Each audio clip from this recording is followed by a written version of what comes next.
changes the game. A power that goes beyond the machine.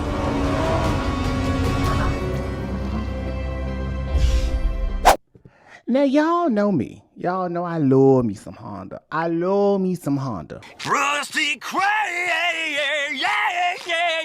But I think we need to have a little bit of a talk.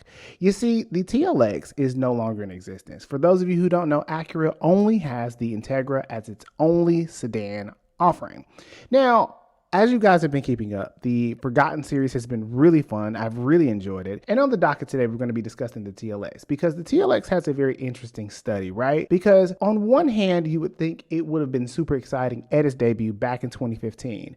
But fast forward to 2025 and it only sold about 8,000 units. And I think that needs to be talked about. What's up, guys? My name is Chris and welcome to The Breakdown, where we talk about everything cars, news, and reviews. If you're new to the channel, welcome. And if you're not, as always, welcome back. So, like I said, the Forgotten series has been really interesting. The last video that I did was about the Verano, and I think you guys enjoyed that. But I think I really enjoyed it, particularly because I think premium cars just aren't talked about enough. It's easy to talk about the typical stuff, the Toyota Camrys, and of course the bigger sedans like the Impalas, and all those other jazz. I've got a few other ideas, but I won't reveal them just yet. But my point is that the Acura TLX, I remember specifically, I was super excited about it because it was a different variation of what they had been doing with the TL and the TSX.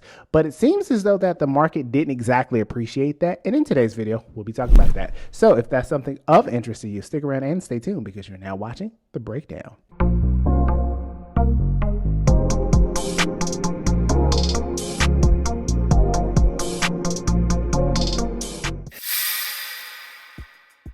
All right, before we get started, don't forget that if you're in the market for a car and need help navigating the process and you really don't understand the car buying process as a whole, my service BrakeSpark offers all the things that you need to know. In fact, I even have a book about it. I wrote this about 3 years ago. Never really promoted it, but it's here today if it's something that you'd be interested in.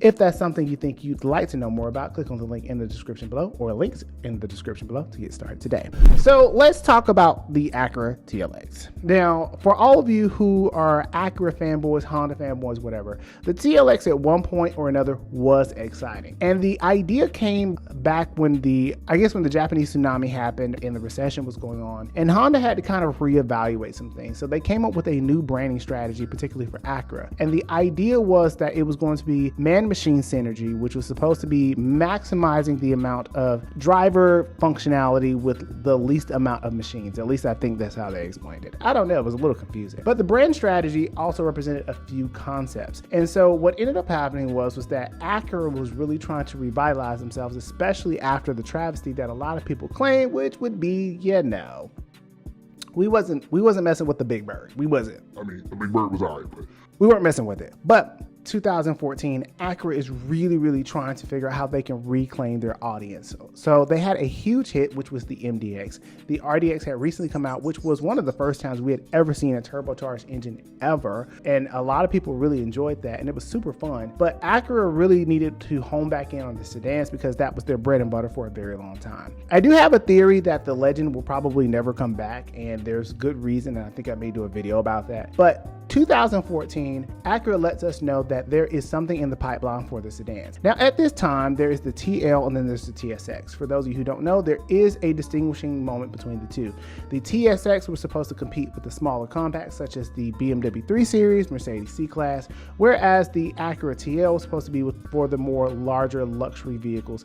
And to be honest, it would probably compete with something along the lines of a Toyota Avalon, even the Buick LaCrosse, which the Buick LaCrosse was doing relatively decent considering we were just talking about Veranos. I know, call back. But the thing is that the TSX and the TL were two very different identities. When you wanted something fun and nimble, you got a TSX. When you wanted something really luxurious and plush, you got a TL. And they were two different segments for a reason. But Acura believed that they should have one consolidation because they believed that they want to consolidate their resources so that they can make not only the manufacturing process more efficient, but also so they could have, a 2-for-1. Thus, in 2014, the TLX was born. born. Now the TLX was a different archetype, right? And it is a combination of both the TL and the TSX because that was the idea. Upon debut, the TLX did come with two variant engines, which was basically the TL's engine as well as the TSX's engine. And what was really cool about this one was that you could get it in an 8-speed dual clutch or you get it in a 9-speed auto. Now the 8-speed dual clutch was really interesting because this was one of the first times that we got a dual clutch transmission with a torque converter. And this was also one of the first times that we got a Acura car with the push button transmission. And so the idea was that they were going to compete and hit all of the different markets between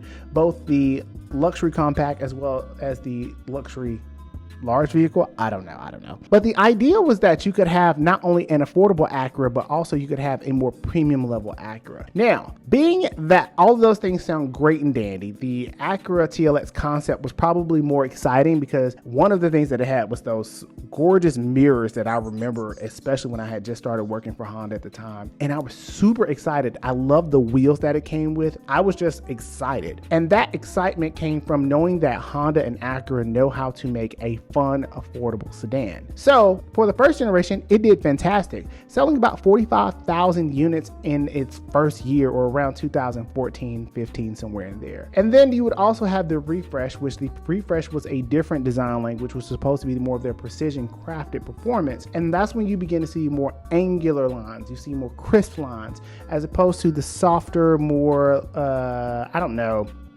we're going to say lush makeup lines. They kind of look like eyelashes, if I'm being honest. I think that the refresh was kind of a way for Acura to pivot because at that moment, they also were debuting their RDX. And I'm going to get into the RDX at some point. But the TLX has never been a big seller, if you will. And there was also a lot of consideration because they were also having the RLX, which the RLX was supposed to be the RL, which was supposed to be the Legend. And so they were trying to fill that gap for a large sedan. Now, the problem that Acura has always had, even though the super handling all-wheel drive and the precision all-wheel steer are superb engineering marvels, they don't always give the same level of thrill that a BMW gives, and it doesn't always give the same level of plush that a Mercedes can give. It honestly doesn't even compete with Audi and barely competes with something along the lines of Infiniti. If I'm being honest, Buick and Acura are kind of the same. Okay, they were sisters. And so the Acura TLX performed best when it first debuted, and ever since then, looking at the charts, the sales have gone down and taken a nosedive. Now, I also want to mention that this was around the time of COVID, and I think COVID had something to do a little bit with the sales performance, but looking at the overall segment of luxury sedans, they have been decreasing by volume. Around 2020, the RLX was discontinued, and so the only thing that was left in that arena remotely was the TLX. Getting into the second generation was very interesting, and this was the return of John Ikeda, who I absolutely adore because I had a 07 TL Type S, which I thought was the bee's knees until I had to put so much money into it because the person didn't drive it, but that's a rant. And so the idea that John Ikeda was supposed to be spearheading the brand and he was supposed to be the one that was going to change everything for Acura gave me a lot of hope about how the TLX was going to perform sales-wise, and I couldn't have been more wrong. Over time, the TLX has just never been a big, huge performer, and what even made this more interesting, this came at a time when the 2-liter turbo and the 3-liter turbo, which basically had been unheard of from Honda, recently was dropped into the TLX Type S. The TLX Type S was a big return for all of us Acura and Honda heads, or stans if you will, because I think I like stans. I like to be a stan when it comes to cars. We don't talk about that enough. The second generation with the 2-liter turbo and the 2-liter turbo, by the way, came also out of the Acura RDX. And again, I'm going to talk about that in a moment. But the 3-liter turbo was, oh my gosh, I drove it, and I drove the Tiger Bronze Pearl. I think it's Tiger Orange Pearl. I can't remember, but I remember driving and it was so thrilling and exhilarating. Now, I'm going to get into the flaws of the TLX in a way that doesn't exactly incriminate them, but I am going to explain some of the gripes and complaints that a lot of the customers had, and partly, not necessarily fully, why it didn't work out. I find it funny that it was not as thrilling as the marketing campaign, because the marketing behind the TLX was unmatched. They made that thing sound like the bee's fucking knees, right? A lot of car reviewers gave it a good solid reviews saying that it was a solid car, but it was around the time when Acura was becoming more of the value brand, and that's also going to tie into something later. But one of the biggest things that happened with the Acura, unlike the aspirations they were trying to have, was that people didn't feel like it had the same amount of thought and input that a Lexus would have. I can understand a Mercedes and a BMW. We really can't compete with those. But Lexus intentionally, when they came out with the LS, was to compete against the Germans, and they had to take almost 10 years to do it. Fast forward today, and I want to say also that Acura at one point was basically it was a sportier compact, and over time they just lost that essence, and we could see it slowly with the TLX. And the other thing to remember is that those engines are fun, but they're not exciting, and that's a big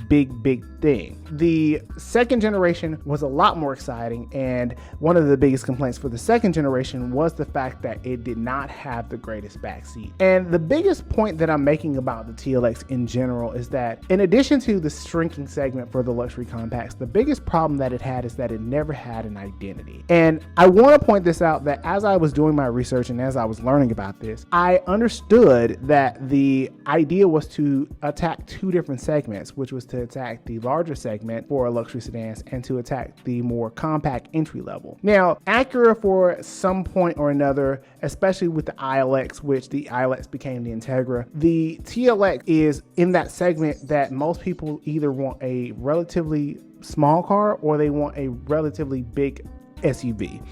And the other thing, aside from the idea that the segment was shrinking, was that the RDX honestly is what killed the TLX. In addition to that, you can call it brand cannibalism, you can call it whatever you like, but the RDX offered a closer price point, and honestly, I had one and I thought it looked cooler than the TLX until they came out with the second generation, because a lot of the product pipeline for Acura was a little on the slower side.